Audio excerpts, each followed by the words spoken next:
শেখ হাসিনাকে ভারত থেকে রাশিয়া পাঠিয়ে দেওয়ার গুঞ্জন শোনা যাচ্ছে। বিষয়গুলো আলোচনা করছে ভারতীয় মিডিয়াগুলা হঠাৎ করে কেন শেখ হাসিনার বিরুদ্ধে ইউটার্ন নিচ্ছে।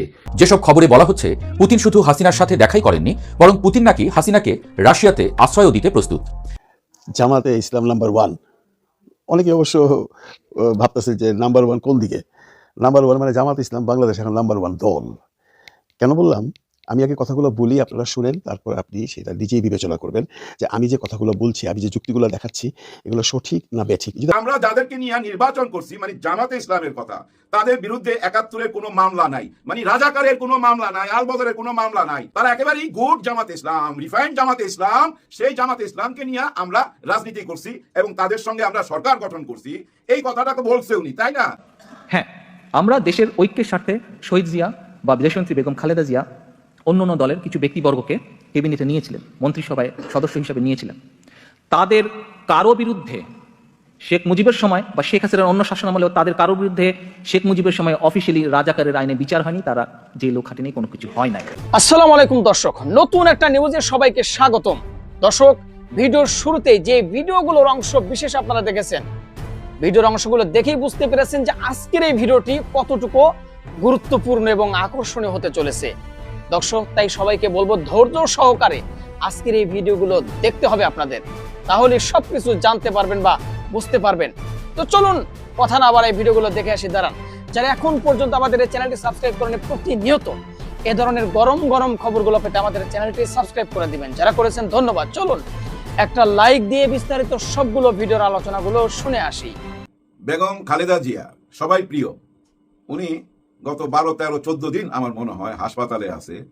এই ১২ থেকে ১৪ দিন একই কথা চলছে, তো চলছেই, থামতেছিল না ভাই। থামাইছে, গতকালকে রাত্রে থামাইছে। কি কথা? মিস্টার তারেক কেন আসতেছে না বাংলাদেশে? মিস্টার তারেকের কি বিদেশি পাসপোর্ট, মানে ব্রিটিশ পাসপোর্ট নাকি বাংলাদেশি পাসপোর্ট? মিস্টার তারেক কেন ভোটার হয় নাই? মিস্টার তারেকের আইডি কার্ড আছে কিনা বাংলাদেশের? মিস্টার তারেকের কি বিদেশে বিজনেস আছে? মিস্টার তারেক ওখানে কিভাবে চলে? মিস্টার তারেকের মা মৃত্যু সজ্জায়, উনি কেন লন্ডনে? এই একই কথা আমরা বলেই যাচ্ছিলাম নন স্টপ। কাহা তাক সহ্য হয় ভাই? একটা মানুষের মাথাটা গরম হয়ে যায় না? আরে ভাই, মা আমার, আমি যাচ্ছি না কেন এটা তো আমি ভালো জানি। আমার দল ৩ বার এই দেশ চালাইছে, সামনে আবার চালাইতে যাচ্ছি আমরা। আমার ব্যথা আছে না আমার দল নিয়ে? আমি কই থেকে দল পরিচালনা করুম, এটা তো আমার ব্যাপার। কিন্তু আমরা থামতেছিলাম না, আমরা কিন্তু বলেই যাচ্ছি। এতটা বিরক্ত করছি উনারে, আমার মনে হয় উনি আর নিতে পারতেছিল না। নাহলে ওনাকে তো এইভাবে কথা বলতে দেখি নাই। এর আগে কি দেখছেন? গত ১.৫ বছর সবগুলা ভাষণ একবার দেখেন তো, একবার আপনারা খালি দেখেন, এতটা কঠিন ভাষায় উনি কখনোই কথা বলে নাই।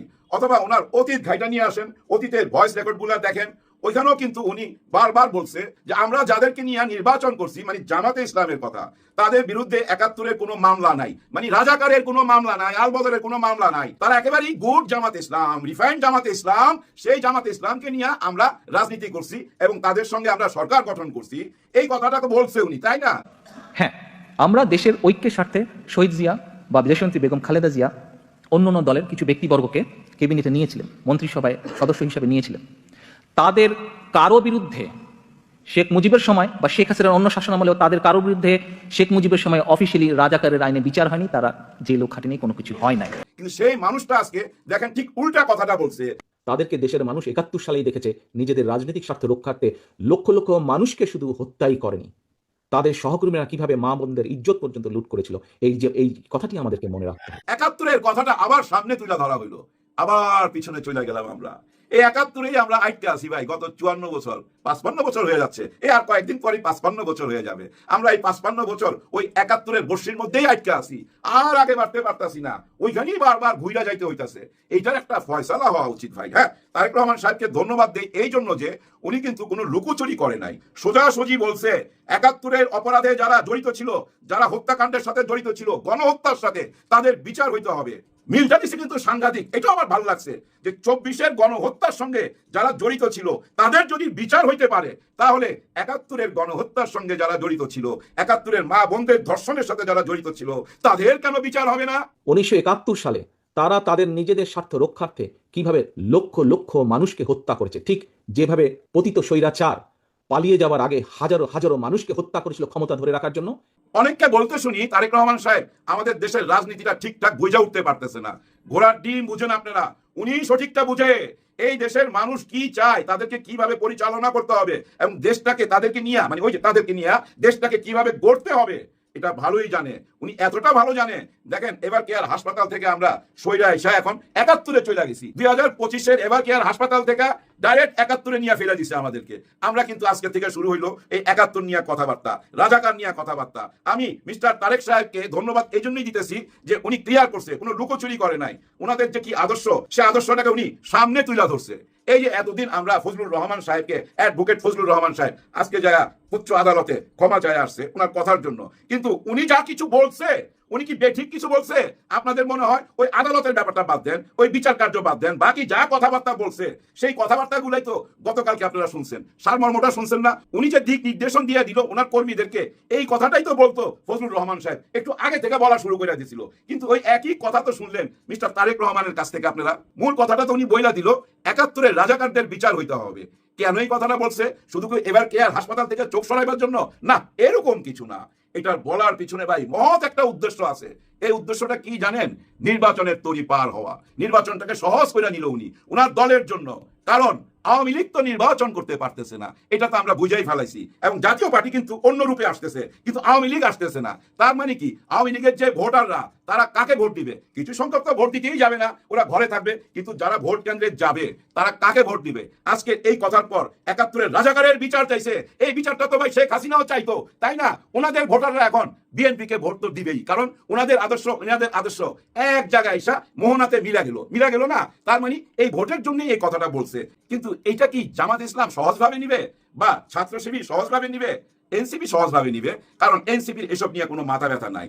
ওনারা বিএনপিরও সমালোচনা করবে, জামাত ইসলামেরও সমালোচনা করবে। ওনারা একটা সমালোচক দল, হ্যাঁ, ওনারা সমালোচনা করে মাঝখান দিয়ে হাইটা যাবে, যাইতে থাকুক, কোনো অসুবিধা নাই। মেইন কথা হলো জামাত ইসলাম কতটা রিয়াকশন দিবে। আমার মনে হয় রিয়াকশন দেওয়া ঠিক হবে না, এবং ছাত্র শিবিরকেও রিয়াকশন দেওয়া ঠিক হবে না। কারণ যে যেটা খুশি বলার অধিকার রাখে ভাই। আপনারাও তো বলেন, আপনারা বলেন না যে ওনারা চাঁদাবাজ? আপনারাও তো বলেন না? আমরাও তো বলি না? সবাই তো বলি। আর এই বলাটা প্রথম শুরু করছিল কে জানেন? ডক্টর আজহারি হুজুর। হ্যাঁ, উনি প্রথম শুরু করছিল। এক দল খায়া গেছে, আরেক দল খাইবার জন্য আসিতেছে। এই যে একটা কথা বইলা উনি রাজনীতি থেকে সইরা গেল, কিন্তু এটা ছিল রাজনৈতিক বক্তব্য ভাই। হ্যাঁ, একদম পুরোপুরি রাজনৈতিক বক্তব্য। ওইখান থেকেই কিন্তু শুরু হইলো দুই দলের মোকাবেলা। ওই শুরু হওয়াটা গতকালকে এসে একটা রাস্তা খুঁজা পাইছে। এখন জামাত ইসলাম বুঝা নিছে ওনাদেরকে কি দৃষ্টিতে দেখে। ওনারা যে ওনাদের সঙ্গে দুইবার সরকার গঠন করছে, তার মানে কি জানেন কি দৃষ্টিতে দেখছে ওনাদেরকে? এখন তো এটা একদম ক্লিয়ার, আয়নার মতো পরিষ্কার। আর জামাত ইসলামও এখন পরিষ্কার করে দিছে ওনাদের কথাবার্তার মধ্যে যে ওনারাও ওনাদেরকে কি দৃষ্টিতে দেখে, যাদের সঙ্গে আগে সরকার গঠন করছে। দুজনের দৃষ্টিভঙ্গি ক্লিয়ার, কিন্তু এগুলো চলতে থাকবে নির্বাচনের আগ পর্যন্ত। এই দল ওই দলের সমালোচনা করবে, এই দল এই দলের সমালোচনা করবে, এটা চলতে দিতে হবে, এটা কেউ রুখবেন না। যেমন ফুয়াদ সাহেবকে যেভাবে ওনার এলাকায় বেজ্জতি করা হলো, এইটা করা যাবে না। যার যেটা ইচ্ছা বলবে, যে যে দল করার ইচ্ছা সেই দল করবে, মুখের স্বাধীনতা দিতে হবে। এই স্বাধীনতা যদি হরণ করতে চান কেউ, তাহলে আমি বলবো ভাই এত ভেজাল বাদ দিয়া শেখ হাসিনাকে আইনা আবার ক্ষমতা বুঝাই দেন। স্বাধীনতা হরণ করা যাবে না। স্বাধীনতা হরণ করছে বলেই তো ওনাকে দিল্লি পাঠানো হয়েছে। আর আপনারা যদি কেউ স্বাধীনতা হরণ করতে চান, আপনারা কই যাবেন আমি জানি না। দেশের ভিতরে থাকতে চাইলে সবাইকে কথা বলার সুযোগ দিতে হবে। দেখেন যেভাবে কথা বলার স্বাধীনতা দিছে ডক্টর ইউনূস স্যার, উনি স্বাধীনতা পুরোপুরি দিয়ে রাখছে, কিন্তু ওনার কাজ উনি ঠিক করে যাচ্ছে। গতকালকেও কিন্তু নির্বাচন কমিশনারের সাথে উনি বসে গেছে। নির্বাচন কমিশনার বলছে আই এম রেডি। কি করবেন? নির্বাচন। ওকে, আসেন, এখন নির্বাচন তো ভাই দিয়ে দিবে, তফসিল ঘোষণা করবে 11 তারিখে। 10 তারিখে বিটিভি যাবে, রেকর্ড হবে, সব ভাষণ রেকর্ড হয়ে সামনে প্রচার করে দিবে। তার মানে নির্বাচন শুরু হয়ে গেল। আর নির্বাচন শুরু হওয়া মানে কি জানেন? ওই যে গর্ভবতী মার পেইন আরম্ভ হয় না, পেটের ব্যথা, ঠিক সেই ব্যথাটা শুরু হবে। কারণ বাংলাদেশ নতুন একটা বাংলাদেশ জন্ম দিতে যাচ্ছে। আর ওই বাংলাদেশটা কি ৭১ থেকে বিচ্ছিন্ন? একদমই না। যারা ওই ৭১কে টেনে আনতেছেন ভাই, তাদেরকে আমি শুধু একটি কথা বলবো, আপনারা বলতে থাকেন, জনগণই বিচার করবে, জনগণই ফয়সালা করবে। এখনই সময় ফয়সালা করার, যে আমরা কি সেই অতীত ৭১ নিয়েই থাকবো, আমরা কি বিভাজনের রাজনীতি নিয়েই থাকবো, দুইটা ভাগ হয়ে থাকবো সারা জীবন, যেভাবে গত ৫৪ বছর মানে ৫৫ বছর আমরা ছিলাম, সেভাবেই কি থাকবো? আমরা কি ওই ৭১ নিয়েই থাকবো? বারবার খালি পিছনের দিকেই যাবো, সামনে যাবো না ভাই? সামনে যাইতে হবে তো। ডক্টর মোহাম্মদ ইউনূস স্যার বলছে না পিছনে যাওয়ার কোনো ক্ষমতা নাই, কোনো রাস্তা খোলা নাই তো পিছনে যাওয়ার, সামনেই যাইতে হবে। উনি এমন ভাবে ডিজাইন করছে যে ডিজাইনের মধ্যে আপনাদেরকে আসতেই হবে নতুন বাংলাদেশের জন্য, কোনো উপায় নাই। জামাতে ইসলাম নাম্বার 1। অনেকে অবশ্য ভাবতেছে যে নাম্বার 1 কোন দিকে। নাম্বার 1 মানে জামাত ইসলাম বাংলাদেশ এখন নাম্বার 1 দল। কেন বললাম?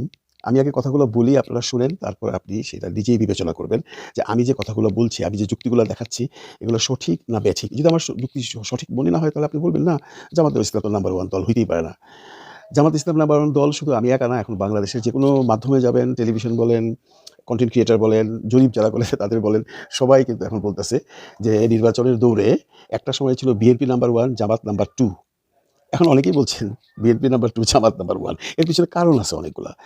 জামাত যে স্যাক্রিফাইসিং টেন্ডেন্সিতে তার ইলেকশনের এই পুরা প্ল্যানিংটা করতেছে, এটা কিন্তু অন্য কোনো দল করতেছে না ভাই। দেখেন, জামাত অলরেডি ডিসিশন নিছে 100 সিট তাদের সমমনা দলকে, ইসলামী দলগুলোকে ভাগ করে দেবে। 100 সিট মানে 300-র মধ্যে 100ই তারা দিয়ে দিবে। কেন দিয়ে দিবে? তাদের কথা হলো যে আমরা একা কোনো কিছু খেতে চাই না, আমরা একা সরকারে যেতে চাই না, আমরা সবাইকে দিয়ে সরকার গঠন করতে চাই। পাশাপাশি দেখেন, বিএনপি এই পর্যন্ত যেভাবে তাদের নিজস্ব দলীয় প্রার্থীদেরকে মনোনয়ন দিয়েছে, এর মধ্যে মাত্র 27টা সিট তারা রেখেছে তাদের সমমনা দলের জন্য।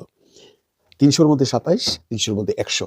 এখন আপনিই বলেন, জামাতের যে এই ইলেকশন প্ল্যানিংটা, এটা কি ভালো না? এবং তাদের যে স্যাক্রিফাইসিং টেন্ডেন্সি, এটা কি কোনো কাজে দিবে না? অবভিয়াসলি দিবে। বিএনপি 27টা সিট মাত্র রেখেছে, এবং যা অবস্থা দৃষ্টি মনে হচ্ছে বা দেখা যাচ্ছে, এই 27 জন হয়তো তাদের সাথে থাকবে না। কালকে মাহমুদুর রহমান মান্না সাহেবের একটা মিটিংয়ের কন্টেন্ট দেখলাম, সেখানে সে বেশ আক্ষেপ করে বলছিল বিএনপির কিছু কথা, কিন্তু জামাতের কিন্তু কোনো আক্ষেপ নেই। এই যে 100 সিট থেকে যে মনোনয়ন চেঞ্জ করা হবে, মানে যাদেরকে এই 100 জন লোককে বা 100 জন প্রার্থীকে আজ থেকে বছর বছর আগে থেকে আশা দেওয়া হয়েছিল যে তোমরা জামাতের পক্ষে লড়বে, সেই মানুষগুলোকে এখন হঠাৎ করে বলা হবে যে তোমরা ছেড়ে দাও সিট, আমরা অমুককে সিট দিচ্ছি, আমাদের সমমনা দলদের, সেটা ইসলামী আন্দোলন হোক, যেটাই হোক, বা অন্যান্য দল হোক, তার আলদলীয় যে কোনো প্রার্থীকে দিবে। যে মানুষটি বা যে প্রার্থীটি বিগত বছর খানিক ধরে তার নির্বাচনী এলাকায় তার প্রচার চালাচ্ছেন যে আমি জামাত থেকে ইলেকশন করব এবং প্রচার চালিয়ে যাচ্ছেন, সে যখন শুনবেন যে তাকে সেখানে ইলেকশনে নমিনেশন দেওয়া হয় না, তখন তার অবস্থাটা কী হবে? যেটা আমরা বিএনপিতে দেখেছি, কথা দেবার আগেই যে আশা করেছিল তাকে যখন দেওয়া হয়নি, তখনই ভাঙচুর শুরু হয়ে গেছে। সাধারণ পাবলিকরা, তাদের তো কোনো দোষ নেই, সাধারণ পাবলিকরা বসে আছে, হঠাৎ করে ভাঙচুর কেন? অমুককে নির্বাচনী নমিনেশন দেওয়া হয়নি, এই জন্য। আচ্ছা, এটা কি পাবলিকের দোষ? পাবলিক এই যে বাসের মধ্যে বসে আছে, তার বাসটার সামনে আগুন লাগাচ্ছেন বা তাকে রাস্তায় আটকে রেখেছেন, পাবলিককে গেল জিপি করছেন আপনারা, আপনারা দলের মধ্যে করুন। যাক, সেটা বিএনপি ব্যাপার, আমি জামাতের প্রসঙ্গে আছি। সরি, মাফ করবেন, জামাতের প্রসঙ্গে থাকি। জামাতে কিন্তু যখন ওই 100 জন প্রার্থীকে বলা হবে যে তোমাদেরকে তো দেওয়া হচ্ছে না, আমরা অন্য কাউকে দিচ্ছি, কেউ কিন্তু কোনো প্রতিবাদ করবে না। এর প্রমাণ আমরা দেখেছি, আমিও একটা কন্টেন্ট করেছি। হবিগঞ্জে ধরুন, লালমনিরহাট ধরুন, অলরেডি 2-1টা ডিক্লেয়ার হয়ে গেছে। এখন বাকিগুলো যখন ডিক্লারেশন দেওয়া হবে, এই 100 জন প্রার্থী কেউই কোনো প্রতিবাদ করবে না, কেউই কোনো গাড়ি ভাঙচুর করবে না, কেউই কোনো মিছিল করবে না, কেউ কোথাও অগ্নিসংযোগ করবে না। জামাতের প্রার্থীরা এমনটাই। এটা জামাতেরও কনফিডেন্স আছে, এবং যে প্রার্থীটি সেই প্রার্থিতা থেকে বাদ করে সে বসে থাকবে, সে কিন্তু বসে থাকবে না, সে কিন্তু জামাত থেকে যাকে প্রার্থী দেওয়া হবে তার জন্য প্রচার প্রচারণা করবে। এই যে মহৎ কর্মীগুলো আছে জামাতে, এগুলো দেখলেই তো মনে হয় জামাত নাম্বার 1-এ আছে। তারপরে দেখুন, জামাত আরেকটা প্ল্যান করেছে, পুরো বাংলাদেশে মিনিমাম 5 থেকে 10 জন তারা অন্য ধর্মাবলম্বী, যেমন সনাতন ধর্মের বেশ মানে 5 থেকে 10 জনকে নমিনেশন দিবে। দিয়ে এটা কি প্রমাণ করতে চাচ্ছে? যে তোমরা যারা অপপ্রচার করছো যে জামাত ইসলাম আসলে বাংলাদেশে ইসলামী রাষ্ট্র হয়ে যাবে, বাংলাদেশ শরিয়া আইন হয়ে যাবে, এই দেশের দেশ থাকবে না, তাদের মুখে চুনকালি লাগাবার জন্যই এখন সেই হিন্দু প্রার্থীদেরকে জামাত তাদের দলে নিয়ে আসছে, এবং তারা বোঝাতে চাচ্ছে আমাদের দল কোনো উগ্রপন্থী দল নয়, আমরা একটি নিরপেক্ষ দল, আমাদের কাঠামো ইসলামিক, বাট আমরা কোনো ইসলামিক ওই শক্তি নই যেটা নিয়ে তোমরা অপপ্রচার করছো, জামাত একটা মডার্ন ইসলামিক গোষ্ঠী। এছাড়া আপনারা শুনে খুশি হবেন, উপজাতি থেকে, বিভিন্ন উপজাতি সংস্থা থেকেও জামাত প্রার্থী দিচ্ছে। এমনকি জামাত এমনটিও বলেছে যে বিএনপি থেকে যদি কোনো যোগ্য প্রার্থী, যে কোনো অন্যায় করেনি, যে নিবেদিত ছিল পুরো এই আন্দোলনের সময় 17 বছর, যে নিষ্পেষিত হয়েছিল, জেল খেটেছিল, অথচ বিএনপি তাকে মূল্যায়ন করেনি, ওনারা যদি কেউ আসতে চান, ওনারাও জামাতে আসতে পারেন, ওনাদেরকেও দেবেন। এই যে পলিসিগুলো জামাত ইসলাম করছে, এতে করেই বোঝা যায় জামাত নাম্বার 1-এই আছে। কারণ দিন দিন আপনারা যেভাবে দেখুন, যে কোনো বিশ্লেষণ দেখুন, যে কোনো জরিপ দেখুন, আপনারা দেখবেন দিন দিন জামাতের যে অগ্রযাত্রা, সেটা দিন দিন প্রসারিত হচ্ছে। মানুষ মুখে মুখে এখন জামাতের কথা বলছে। যদি একটি গ্রুপ, আমি কালকে একটা ভিডিওতে বলেছি, যদি একটি গ্রুপ, কিছু মানুষ বা কিছু গোষ্ঠী জামাতকে বিভিন্ন অপপ্রচারে লিপ্ত করবার জন্য বিভিন্ন রকম অপপ্রচার করে বেড়াচ্ছে, এবং তাদেরকে আমি একটু অনুরোধ করে বলছি যে আপনারা যারা সেই 71 রাজাকার এগুলো ধুয়ো তুলে জামাতকে পেছাতে চাচ্ছেন, তারা বিরাট ভুল করছেন। যারা এটা বলছেন তারা তাদের নিজের সর্বনাশ করছেন, তারা নিজের পায়ে নিজে কুড়াল মারছেন। কারণ জামাত যারা এখন জামাতে আছে তারা কখনোই ৭১-এর কথা তুলছে না, কখনোই রাজাকারের কথা তুলছে না। আপনারা বারবার বোঝাতে চাচ্ছেন এরা যদি ক্ষমতায় আসে তাহলে এরা ৭১-কে ভুলে যাবে, এমন কোনো কথা জামাত কিন্তু এখনো কোথাও বলেনি। আমরা যদি ৫ই আগস্ট থেকে ধরি, আমরা হাজারোবার দেখেছি জামাতের সেই কোনো টেন্ডেন্সি নেই। কিন্তু আপনারা সবসময় জামাতের উপর চাপিয়ে দিচ্ছেন যে এরা যদি কখনো এই দেশের সরকার গঠন করতে পারে তাহলে এরা ৭১-কে ধূলিসাৎ করে দেবে। আপনাদের জ্ঞাতার্থে বলছি জামাতের এমন কোনো টেন্ডেন্সি নেই। জামাতের টেন্ডেন্সি ভাই পরিষ্কার বাংলায় যদি বলি একটাই, একটা সুশাসন তৈরি করা, অন্যায় অপরাধ বন্ধ করা, এখানে ঘুষ দুর্নীতি বন্ধ করা, কোটি কোটি টাকা পকেটে কামিয়ে নির্বাচন করে তারপর সেখান থেকে আবার কোটি কোটি টাকা কামাই করা, এই সমস্ত চিন্তাভাবনা জামাতের নেই। জামাত তো পরিষ্কার ভাষায় বলে দিয়েছে কোনো এমপি গাড়ি পাবে না ট্যাক্স ফ্রি। এটা কি আজ পর্যন্ত কোনো দল করতে পেরেছে? পারেনি। এবং জামাত যেহেতু বলেছে যে এমপিদেরকে ট্যাক্স ফ্রি গাড়ি দেওয়া হবে না, তার মানে দেওয়া হবে না। এরকম হাজারো প্ল্যানিং আছে জামাতের, হাজারো প্ল্যানিং আছে। আপনারা যেভাবে যেখানেই যেভাবে জরিপ করুন না কেন, আপনারা জামাতকে ১ নম্বরে কি রাখতে হবে। জামাত ১ নম্বরেই আছে। জামাত ১ নম্বরে ছিল না, আজ থেকে ৬ মাস আগেও জামাত ২ নম্বরে ছিল। এখন জামাত ১ নম্বরে এসছে, অন্য দল সব পিছিয়ে যাচ্ছে। এবং দিন যত যাবে জামাত আরও এগোবে। একে পেছানোর জন্য যারা রশি দিয়ে টানছেন তারা টায়ার্ড হয়ে যাবেন এবং একসময় দেখবেন আপনার রশিটি ছিঁড়ে আপনি মাটিতে লুটোপুটি খাচ্ছেন। জামাত এগিয়ে যাচ্ছে, এগিয়ে যাওয়ার জন্যই তারা এই সমস্ত পলিসিগুলো শুরু করেছে, অ্যাডপ্ট করতে চেষ্টা করছে। দর্শক শ্রোতা, আশা করি সবগুলো ভিডিও দেখেছেন এবং সকল বিশ্লেষকদের বিশ্লেষণগুলো মনোযোগ সহকারে শুনেছেন। তো প্রত্যেকটি বিশ্লেষকদের বিশ্লেষণ শোনার পরে আপনারা কি জানলেন, বুঝলেন? আপনাদের মূল্যবান মতামতটা ভিডিওর কমেন্ট বক্সে জানিয়ে দিন। আর হ্যাঁ, পারলে ভিডিওটি শেয়ার করুন। যারা এখন পর্যন্ত আমাদের এই চ্যানেলটি সাবস্ক্রাইব করেনি, প্রতিনিয়ত এই ধরনের গরম গরম খবরগুলো পেতে আমাদের এই চ্যানেলটি সাবস্ক্রাইব করে আমাদের সাথে থাকুন। ইতিমধ্যে যারা অলরেডি সাবস্ক্রাইব করে দিয়েছেন সবাইকে অসংখ্য ধন্যবাদ জানিয়ে ভিডিওটি এখানে শেষ করছি। ভালো থাকবেন সবাই, আল্লাহ হাফেজ।